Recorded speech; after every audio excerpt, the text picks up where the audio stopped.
Hi everyone. ఈరోజు ఈ వీడియోలో నేను ఒక వెయిట్ లాస్ రెసిపీ చూపిద్దామని అనుకుంటున్నాను. ఇది మనం బ్రేక్‌ఫాస్ట్ యూజ్ చేయొచ్చు. కొంతమంది లంచ్‌కి కూడా యూజ్ చేస్తారు. ఇది నాకు చాలా బాగా వర్క్ అయింది. అది నేను మీకు కూడా చూపిద్దాం అనుకుంటున్నాను. మన ఇంట్లో పూల్ మఖానా దొరుకుతుంది కదా! పూల్ మఖానాతోనే చేసుకుంటాం దీన్ని. అండ్ దీనికి కావాల్సిన ingredients carrots, onions and curd కూడా మనకి యూజ్ అవుతుంది చాలా బాగా. అండ్ పూల్ మఖానాని బాగా వేయించుకోవాలండి. అదేం పెద్ద హై ఫ్లేమ్‌లో అట్లా పెట్టి కాదు. కొంచెం మీడియంలోనే పెట్టుకొని ఇప్పుడు నేను చూపించినట్టు ఇట్లా జస్ట్ మనం ఇలా అంటే అది విరిగిపోవాలి. అండ్ మనము పెరుగు ఉంటుంది కదా! ఇంట్లో పెరుగు ఒక బౌల్ తీసుకొని పెరుగులో కొంచెం ఉప్పు వేసుకోవాలి. జస్ట్ మనకి తగినంత ఉప్పు వేసుకొని దాంట్లోకి పెప్పర్ పౌడర్ వేసేసుకోవాలి.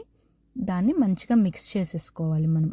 ఈ 2 మిక్స్ అయిన తర్వాత దీంట్లోకి మనము ఏదైతే ఏంచుకొని ఉన్నాం కదా! ఆ పూల్ మఖానా అనేది అది మనకి ఇప్పుడు మన డైట్ ప్రకారం మనం ఇంత తినాలని ఉంటుంది కదా క్వాంటిటీ. దాన్ని బట్టి నేనైతే ఒక బౌలు అంటే ఏదో పెద్ద బౌల్‌లా కాదు. జస్ట్ మనము రైస్ కప్ ఉంటుంది కదా! రైస్ కప్‌తో ఒకటి తీసుకున్నాను.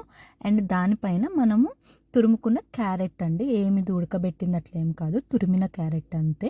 దాని మీద ఆనియన్స్ అనేది ఆప్షనల్. నాకు బేసిక్‌గా ఆనియన్స్ అంటే ఇష్టం. దేంట్లో అన్నా నాకు అట్లా తగులుతా ఉంటే మంచి ఫ్లేవర్‌గా అనిపిస్తాయి కాబట్టి నేను ఆనియన్స్ వేసుకున్నాను. అది మీ చాయిస్.